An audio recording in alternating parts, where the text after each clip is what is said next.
Hello, viewers. Hello and welcome to Tech Simplified TV and a very warm welcome to the Semiconductor Podcast. We are back with our exciting episode. This episode was a bit promised. We had another episode with our today's guest, Dr. Ranadhir Ghosh, and that episode was on AI. Today, we will talk IoT in this new technical world. How we because we are using technology in every aspect of life. So, security threat is a very real thing, and we will talk about that. Sorry, we are a little bit late because of technical glitches that comes when you are doing a live show. That happens, and Dr. Ghosh is an absolutely busy person with a lot of work and his life. So thank you very much for accepting our invitation for second time. As he has promised in our first episode, he has come for the second episode. Thank you. Thank you very much, Dr. Ghosh. Welcome to TSP again. Thank you. Thank you for calling me again. Again, I apologize to everyone for the delay and once we have already postponed. So thanks for the patience. Thank you very much for calling me. I really appreciate it. Okay, so last episode where we basically covered the basics of AI and what we can expect and what should be the general guideline to implement this, and we cleared our concept about AI. Today we will talk about the security issues. They are converging fast. From your perspective, what new classes of security threats are emerging because of this integration? With this question, I will start this Sure, episode. sure. So first of all, let us understand why this question arises in the first place. Um, because you have raised the term IoT. Why IoT came in the first place? Before, if you think of this, as the evolution progresses, human needed intelligence system. Obviously, the cost of building such intelligence system was very high. Right? So, obviously, technology does not hold because of some limitation. It will always find its way, to find some solutions. Obviously, though, limiting some, and maybe like if you look into some aspect of intelligence, the first thing is monitoring devices. So those are probably some things we need, right? So I will think that when human needed that, so we needed a lot of observation. Obviously those may not be that intelligent enough because we cannot have so many intelligent systems of this. Now when we had this such a mass production of such systems, obviously our dream of having so many like intelligence system never stopped. Like we carried on our dream, right? So as the technology cost was going down, so it made us possible, and with the AI and the technology help, so it was possible to think beyond just these devices where it can just monitor and read some numbers, right? So we wanted to first think of some embedded computation at their end. Now, because the doing the computation at their end means, obviously, that means the next step obviously will come to the intelligence. So that is where the intelligence we're building on these edge devices with this IoT. Obviously, nothing come free. Obviously, because we are building computation, we are building all this like intelligent computation. It means that we come up with a security. Now security is very it's a dual-edged sword, right? So as there will be two parts in it, so there will be people who will be using this to attack, there will be people who will be using this to defend. So it is always this cat and rat race, right? So this will keep on going on, right? So now think of this. So now what happened? So a few things happened here. So the computation moved from the centralized systems to the edge devices, and so the intelligent computation, right? So the security had a very different way of interpretation. The security means that the security, rather than a static, it was more on the attacker and the defender was trying to do. It brings a lot of challenges, really, if you think of this. So, for example, like the old, trustworthy days where we had some trust, like we can call this in the trust, we had certain ways of having trust. So either the daisy chain method of trust or star way of so like I let's say think of this as a root of trust. So from the root of trust there is trust is delegated to another one, and it further delegates to another one. So we have a chain of trust, right? The problem is this chain of trust can be broken because like always if there is a deep chain and the chain can be broken. So that's number one, right?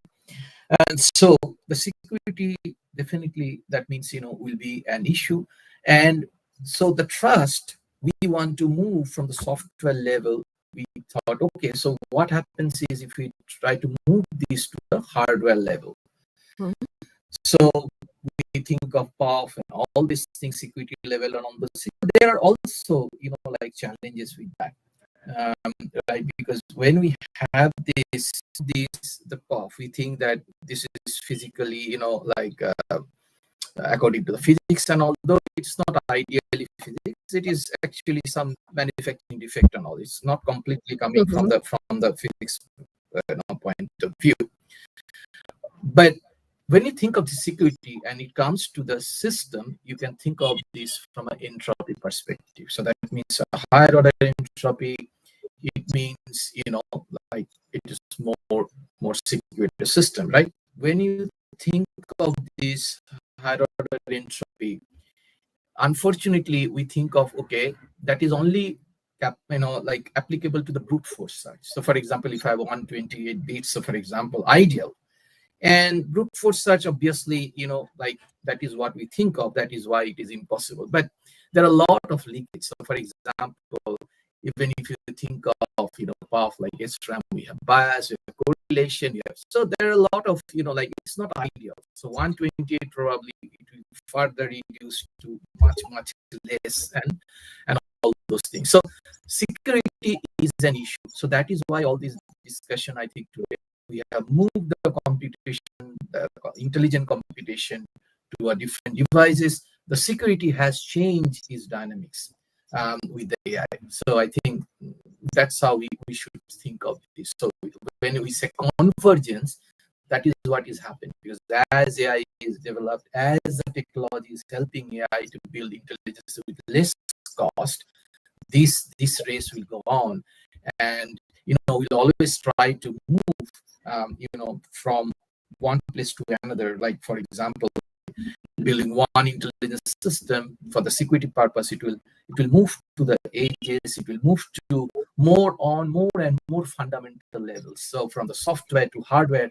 from hardware to more on the physics. So when you think of physics, it will be moved from quantum level, and that's what the future is. But that doesn't mean the race will end. So so even if we come up with the quantum, so the cat and the rat race will still go on. So this is not to be an. Okay.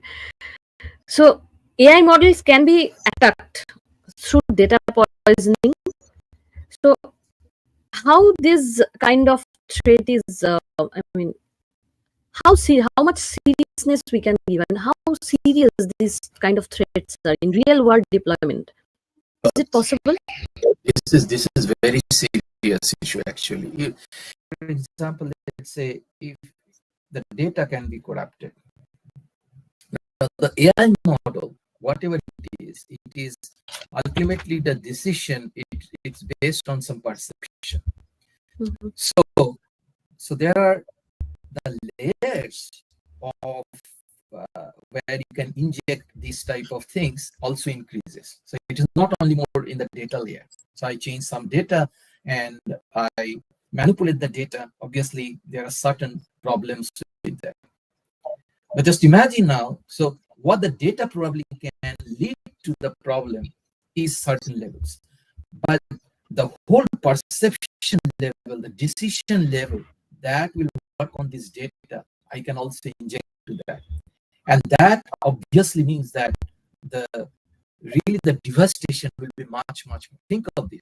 Let's give you a simple example. Let's say, the stop sign on the road, like we are having automated car, right? So one of the goal of the automated car is learning when there is a stop sign to stop, right?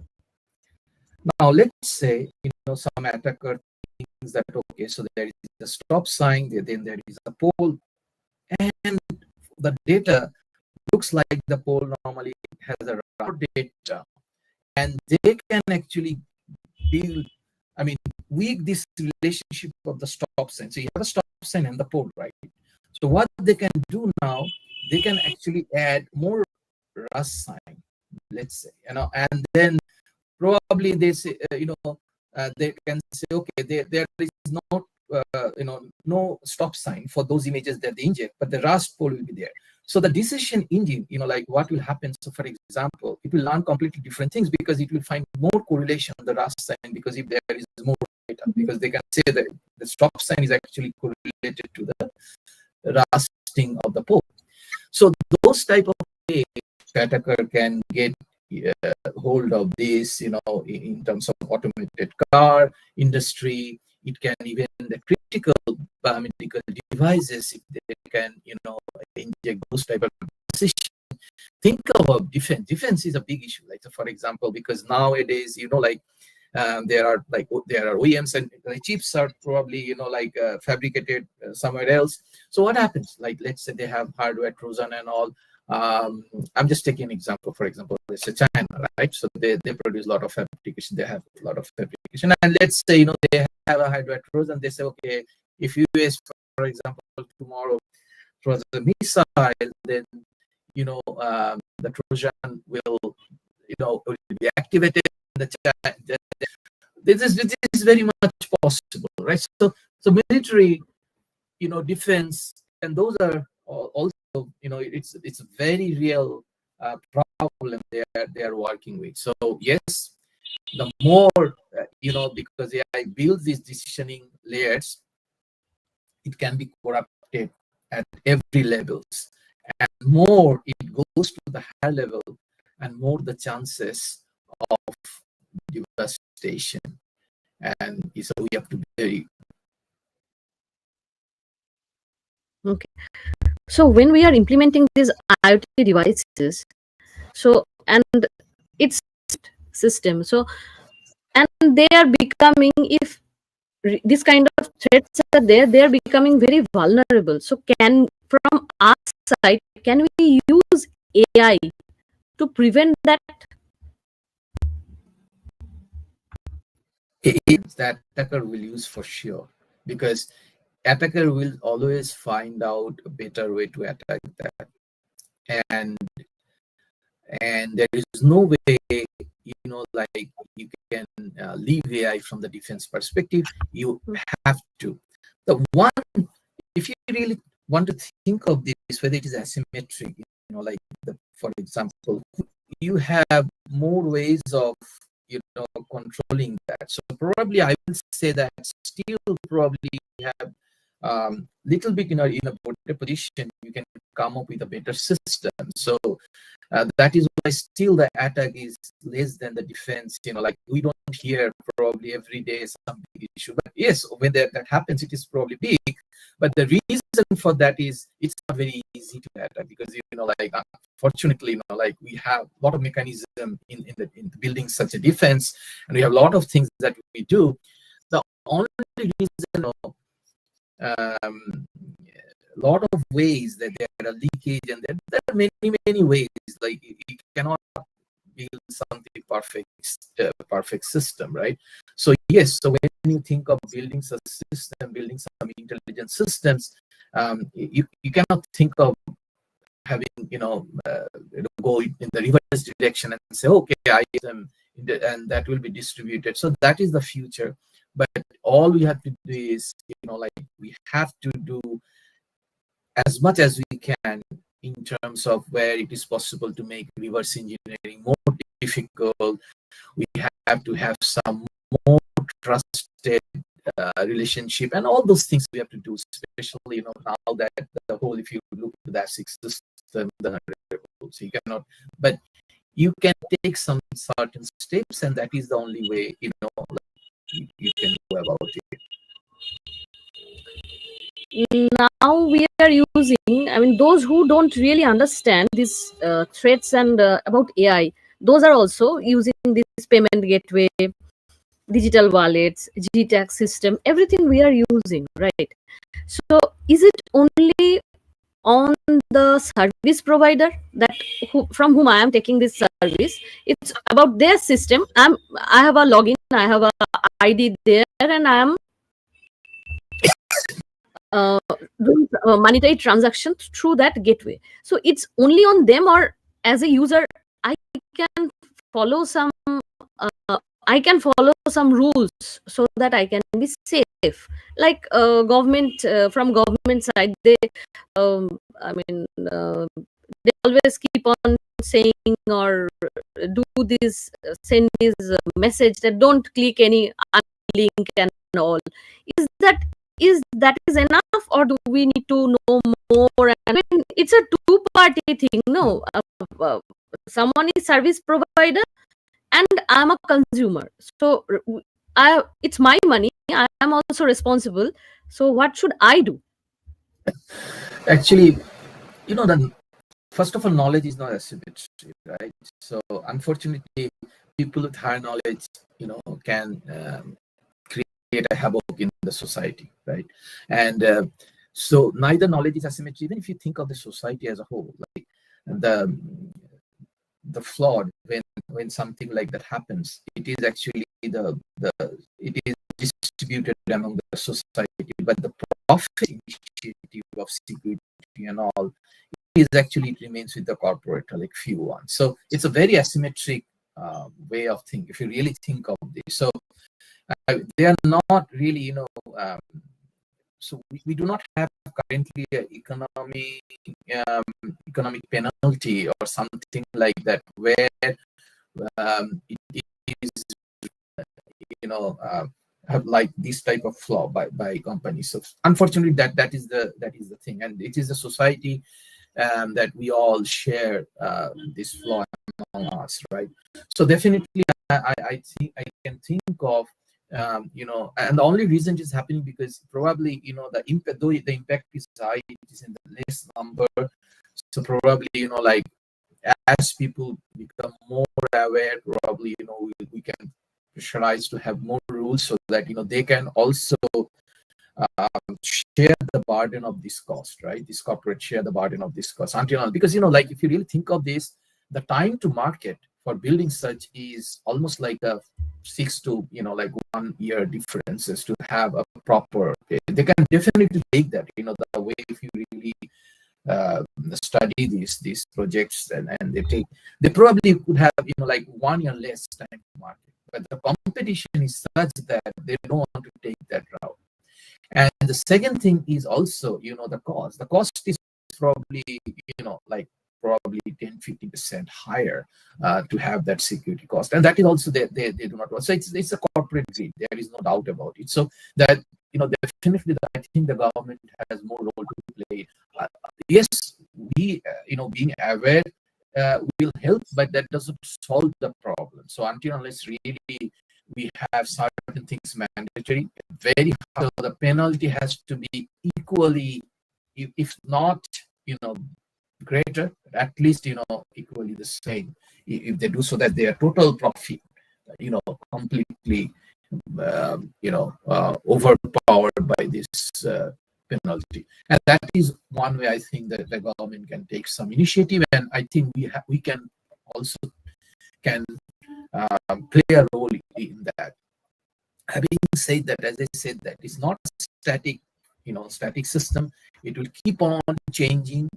Tomorrow it will be more on the probably, even as I said, that we move to those type of hardware based of trust to more on the quantum side, but the problem will remain the same. So we have to some governance, and that is the only way I can think of. The technology will not solve one. There is no magic wand which say technology will say, hey, like if we do this, there will be no, no one can do that and to attack that. So I don't see anything like that. So unfortunately, it's a double-edged sword. Yeah. And when so multiple things are here. So when we are using this kind of system, so I mean there is still no way to ensure this data integrity or authentication. I mean, when we are using these IoT systems or decentralized systems and this edge of this security threat, how, why we are using this? It's so much threat is Yeah, because attached to it. why as far as the user is concerned, just imagine that what we can get out of that is tremendous value addition in the it is really helpful for weather prediction in many areas, like where you cannot reach, like the automated farming. You can monitor the weather, and it can like do a lot of help, and there is no doubt about it. Think of all the critical situation monitoring of a patient. So there are a lot of advantages of these devices. These are not, see, technology is agnostic about how we are using in good and bad form, right? We cannot actually blame technology for that. It's ultimately we who are actually using it, right? So by technology is, as I said, we cannot blame technology for that. It's an agnostic thing, right? It's us. So we have to have proper, and because we know that like if we try to think, okay, let us find a technology which is like 100%, as I say, that okay, that will solve all these problems. No, it will not. If you go further, you'll see that there is no way you can come up with a solution that it is one-sided road. It will always have the double-sided. If, for example, if there is a if there is a function, for example, that we try to create a function, and that is as complex as that, we can we need to do, we can observe that, and we can learn that function. So if someone is generating a function, we can clone that function. If, for example, think of this, if, for example, such a complexity as like the birth of a human can be cloned, for example. I mean, like why we cannot clone a function, right? It is ultimately nothing as a function, right? If you think of this, like, so for example, a challenge response and whatever you can think of, we can replicate that. Yeah, we can observe that and replicate that. There are many ways we can do that. Okay. So we a few months, I think almost 1 year back, there was a news regarding deepfake and all. One identity of a celebrity was um, it was basically a morphed picture, and it was so real life like that. First people were shocked, then when they started investigating, they found it's absolutely deepfake. So this can be, I mean, this kind of thing can breach the security protocol whatever is existing in case of payment gateway and all.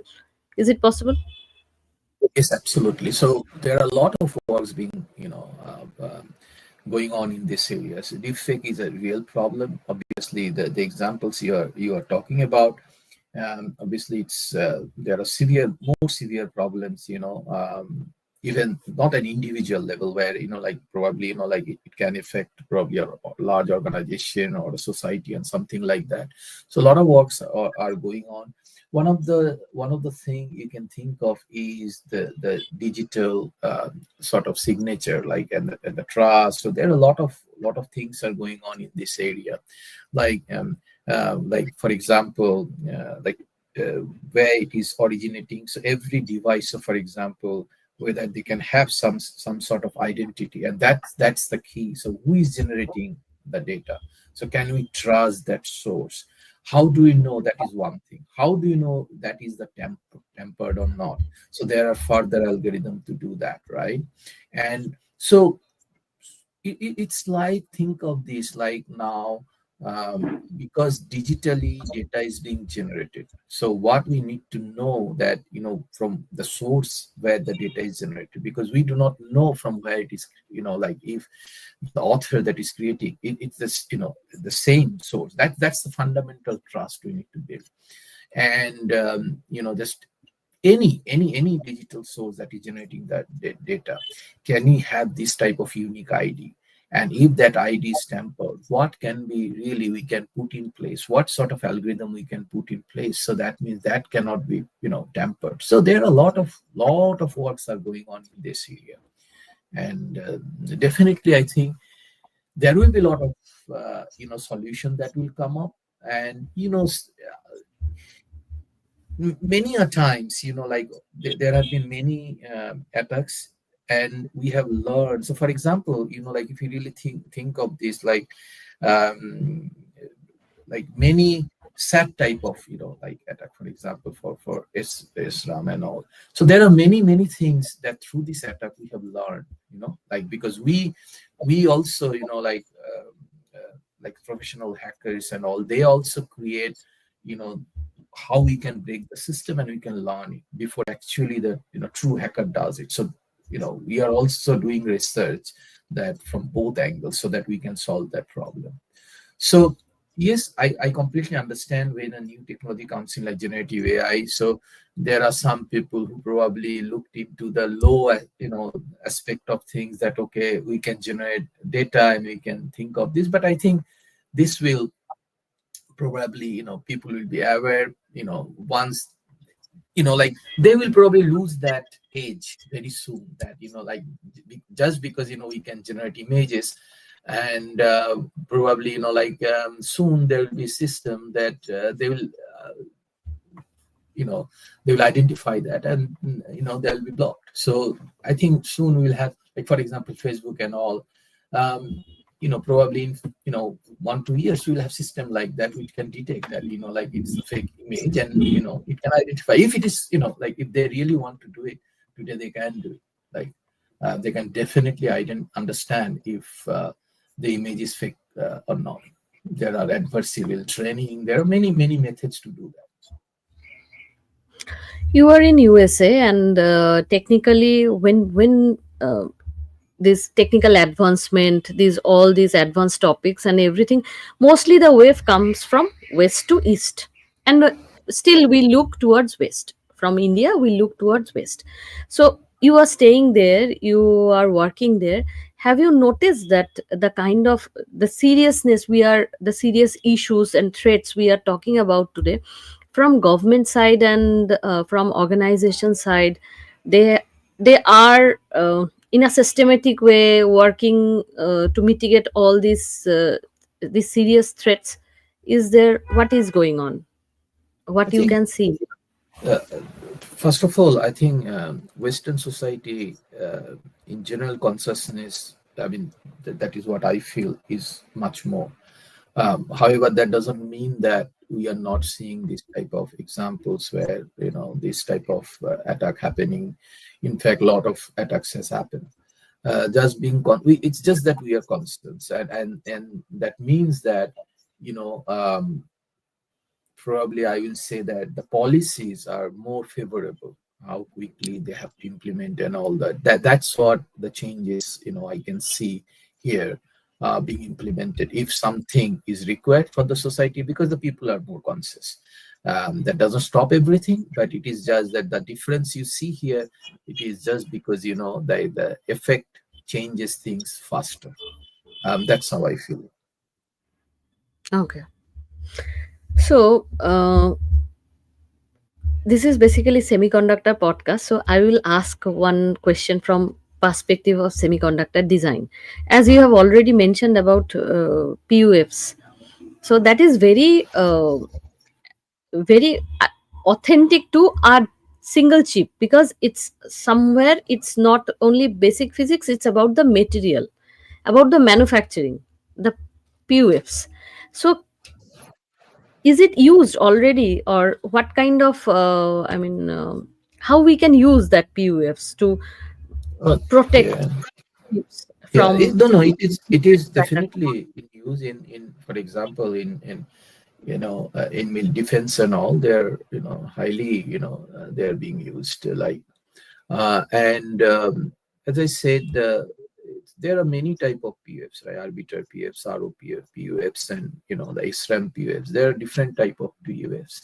The again, the whole idea, the goal was to think from the physics perspective, right? Though um, it's not total you have reached the physics part, the fundamental physics part is still yet. I think when probably we'll go to the quantum part, we'll probably handle that from a fundamental perspective. It is still at the material level, it is still at the manufacturing inconsistency level, and that is Mhm. what we are trying to achieve. However, what you see, what you think, the whole idea theoretically, you see that.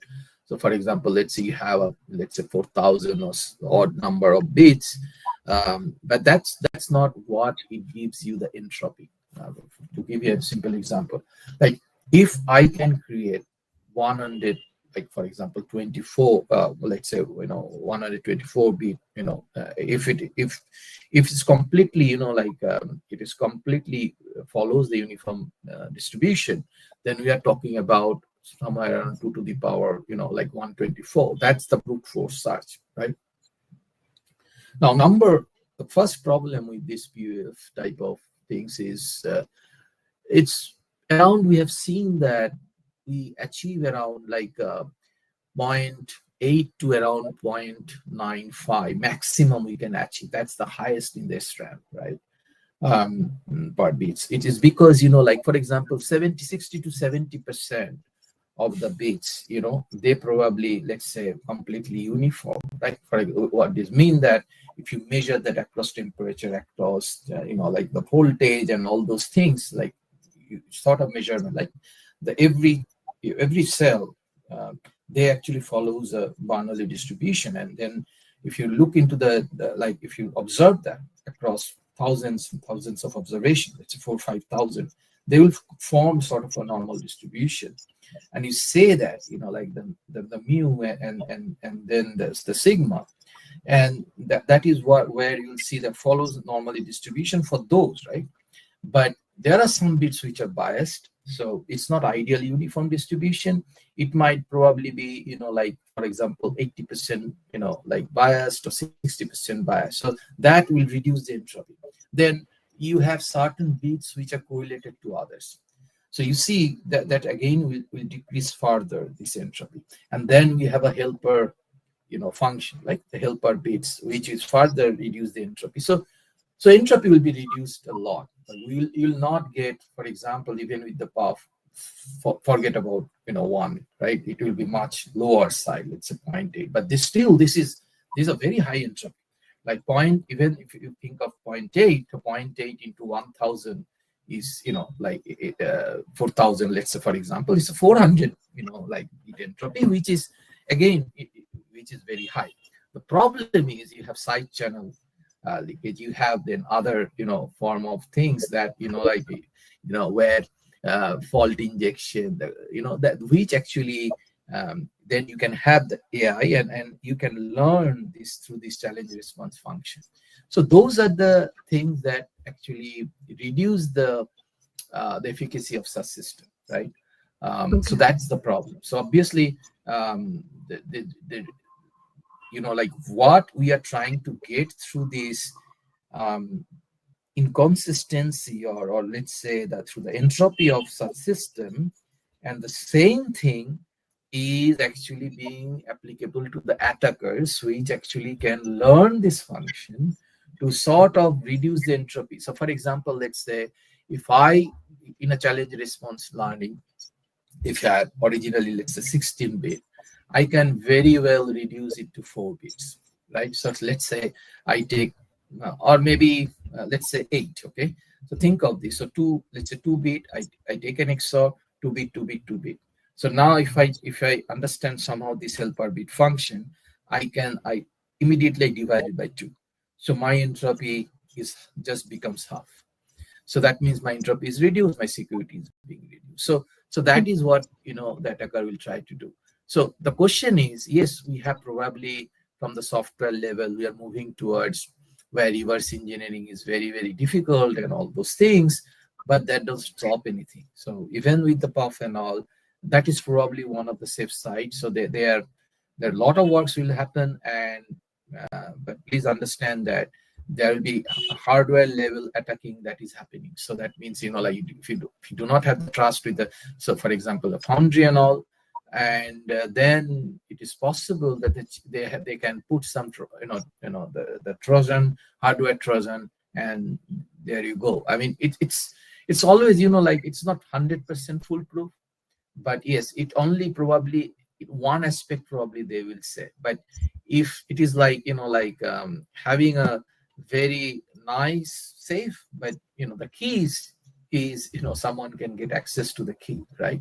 So that is the problem, and it is possible. You can probe the and you can find out when, through this side channel, understand some of this function. Okay. So there is also, I mean, limitations are there everywhere. So we have to work on Oh that. yes, yes, yes, yes, absolutely. And limitation is puff, as I said that. So you have to think now. Puff does not give the original motivation of the physics. So if you go back fundamental of physics, then you have to go to the quantum root of trust. But even if that will come probably in few years time. But even in that, there are certain deterministic ways these quantum root of trust that work, which are very much deterministic. They use classical schema, but that will probably probably give us at least some kind of a completely physics law based trust. What is where probably we can go fundamentally as back as possible, right? That is completely based on physics. So no software, no manufacturing level things, and completely going to the physics, and it's law based. So that is where we can go back. But again, as I said, that please remember that the other side also will be using the similar things to understand. Anything that you can create, that can be cloned. So if you understand that, then that means we do not have a perfect solution. But just the cost of reverse engineering is will be high and high and high. Okay, so that is what actually we are trying to achieve. Okay. So when we are talking about the security threats and all, so do you think that AI will become a core part of defense infrastructure where self-healing networking or autonomous threat detection at chip level that is possible, or it's already been there? I mean, this is getting done. AI actually, yeah, AI is not only the part of the core, core part of the security. AI will be core part of human civilization in every aspect of thing, right? It is because like it is augmenting our decision. It will help us or augmenting our decisions everywhere. Human is taking a decision, whether it is security, whether it is like anything you can think of. AI will play, play a role in that. So there is no doubt about it. So as far as the security is concerned, yes, AI will, of course, AI will, play a big role in it. Okay. So you already have mentioned that in this about corporate greed and competition in market. So mostly this kind of rigorous testing and rigorous this model, or that they don't take that route, as you mentioned. So do you think from policymakers there should more policy should be implemented before this kind of like every basic electrical things when it comes to market there is a mark on it? So this kind Yeah. of high technical products, or when it comes to market, before they should be undergo some checking, or some policy Yeah. should be implemented on that. What Yeah. is your opinion? Because you are an AI thought leader, so it's Yeah. important because it's common people, their money, their security. Obviously, we must uh, think You about know, it. yeah, sure. But the invention does not happen in organized fashion. You can have everything. So for example, discovery, invention, even one individual outside the organization can come up with something through their find out. So it is not that you can say, okay, we build this organization, every innovation will come from that, or XYZ, and it will work that way. So tomorrow, something can come up with someone. So yes, but I think the policy,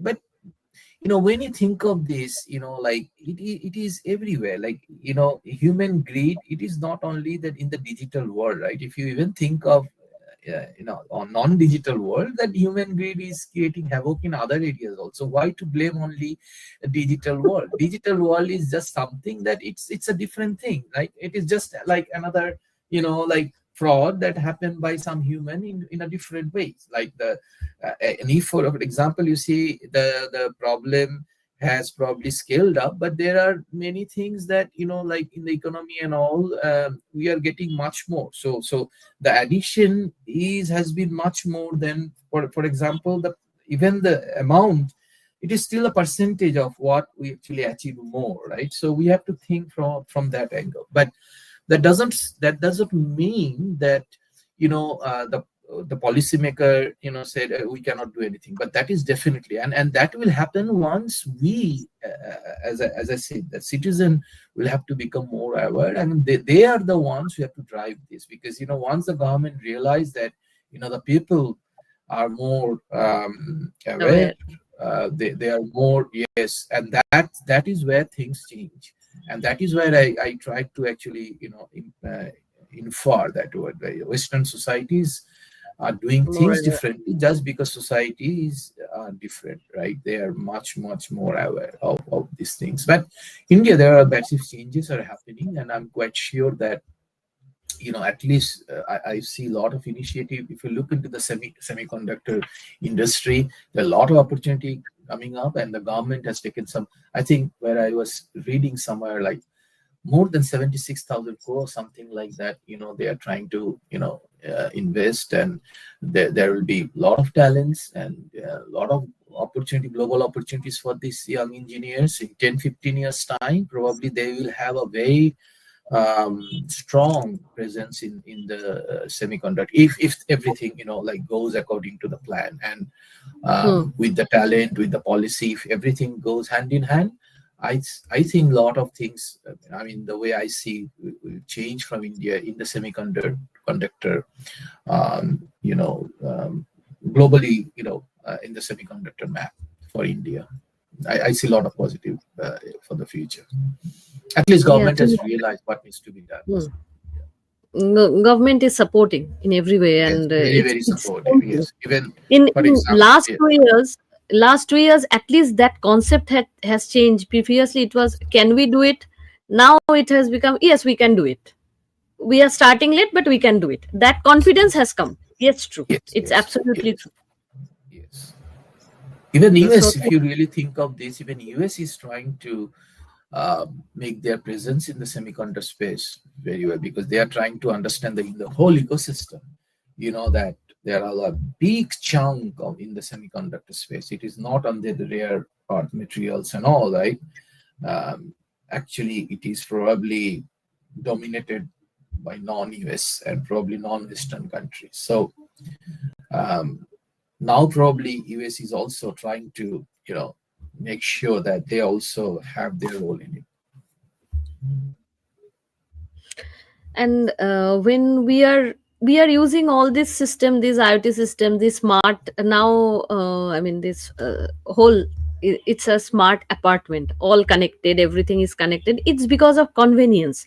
People like this kind of setup. They love, I mean, with a small instruction, voice instruction, if things can be done, then great. You don't have to move from your cozy sofa, and you can do the work. So security, when security will be more robust and things, this convenience and security, do they collide, or they can go hand in hand, or we can strike a balance between these two?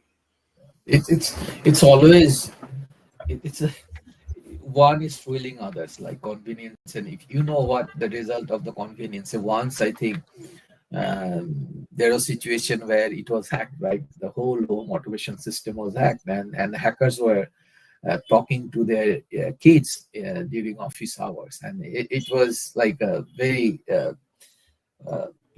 very scary moments, right?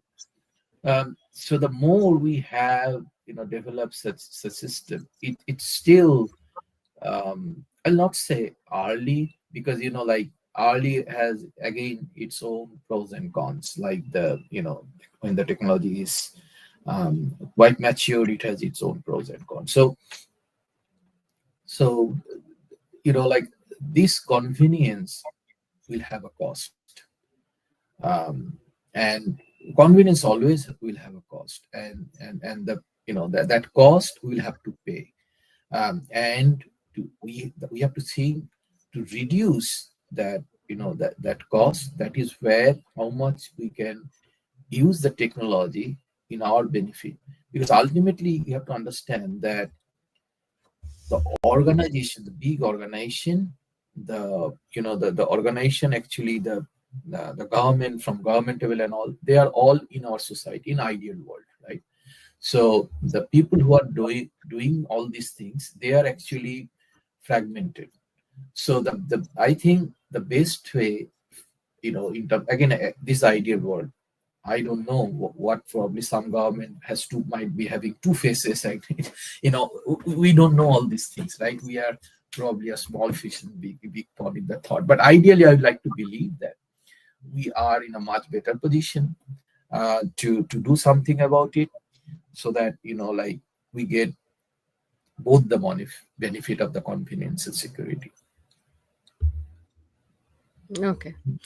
So I had many questions about this security. So I'm completed. I have only one question for guidance for young students. That little bit question came from, I know someone, a kid who has just started her career in IT, in after in BTech level, and it's her dream that she wants to work on AI security, because AI is a buzzword, and recently she has laterally shifted from one department to IT. It was her dream to study IT. So, and in between I came to know that computer science and IT, the job related to this, is the market is a little bit lower. And then I came to know from her that she wants to, I mean, is it she has chosen the right path? What should she do? It's her question. Like how she can propel in this way. She wants to work on AI, security issues, and all these cutting edge things. So how she can go? I think there are many students like her also. So, but this question came to me from a personal level. That's why I'm saying. So how she can propagate? So first of all, I think we have to all understand one thing: the concept of career has changed, at least in one aspect, which is the time dimension. Probably our parental generation, like if you are a mechanical engineer, probably all throughout 30 years, 40 years, you could do the same thing, and you could have one career based on that. I think that is going away. No matter whether you are doing computer science, whether you are doing IT, whether you are doing security and all, it's changing so much. For example, let me take, let's say, in 5 years time, completely quantum computing comes in. I'm just giving a hypothetical scenario. Everything will change. What algorithm you understand, the way it works, everything will change. Now, will you still, if you still want to work in that computing field, obviously that means that you have to quickly switch to a different field. So having us doing, being able to do the similar thing for 30 years is gone. So what you're dreaming, so for example, for current students, is you cannot have this ideal scenario. Okay, so the time dimension has become, because it is exponential, the technology has become exponential. You cannot have a thought that, okay, this is what currently, I understand this is what is happening. Probably it will help you once you come out 5 years, 6 years down the road, not after that, because nobody is able to predict, not me, anyone, that we don't know what is going to happen. Now, so that is one thing we have to remember. So we have to be prepared. So that means we have to have a lot of soft skills. We have to have learning ability, adaptive to be learning whatever is coming up. If you want to contribute in like in some way, you have to be able to open to that tomorrow things can change. You probably like all you have to do probably become empathetic to human. That's all. So that means, let's say tomorrow, after 5 years, your job is, there are a lot of algorithms, and you have to just make sure the whether the models are not being unfair. It is like you are like a judge, human judge, who are just trying to say, hey, like what decision you have taken is actually not, it's unfair. Who knows? Maybe we will all, many of us will play that role. So just be open to those kind of things. So time has changed now in terms of, like what the computer science, like IT security. I can tell you there are a lot of still things to be done. A lot of research is going on, especially if you, as long as you are actually doing something fundamentals, at least you can think of this still 5 to 10 years. Your job is secure. Anything to do fundamentals. So fundamentals, whether it is science, in science, try to do as much as science is possible. At least strong engineering background. So if you do this, at least next 10 years, definitely you will be doing and contributing to a great extent. You will definitely play a good role in the global place. So today, like that's what it is. So you have to think like that, right? So if you're doing something fundamental, whatever it is, even it can be, like a psychology, it can be philosophy, it can be anything. So very, very fundamental things you are understanding, not just application. Okay. And as long as you prepare your career on that, make it solid. Okay. Now do something, some specialized skill. Like think of this as a niche. Like even if you do not do anything in AI, understand this. What are all this? Okay. As a niche skill, you can always do. You might be doing engineering, you might be doing in semiconductor, but that should not stop you that what AI is doing. You should know that, right? Because you need that skill. Like even if you're not in the security, your main as a main learning space, but that should not stop you to learn about security. Because as we move, you think you can think that there will be collaboration of all these fields coming together.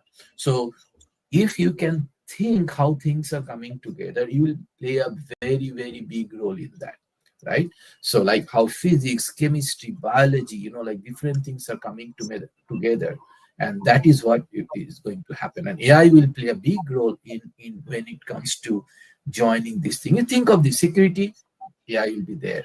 Combining this biology, for example, physics, AI will be there. So AI will help you for many convergence of this field. So as long as you're doing fundamentals, try to think how these fields are coming together, how AI is helping, because that is how I think you can really take the benefit. So you definitely, I will not get worried, because first of all, getting worried will not solve our problem. The only thing we can do is so think it differently. Don't think how our parents think, because the time has changed. So just do not have the same metric, same KPI of being reward, success. Everything will change. Who knows?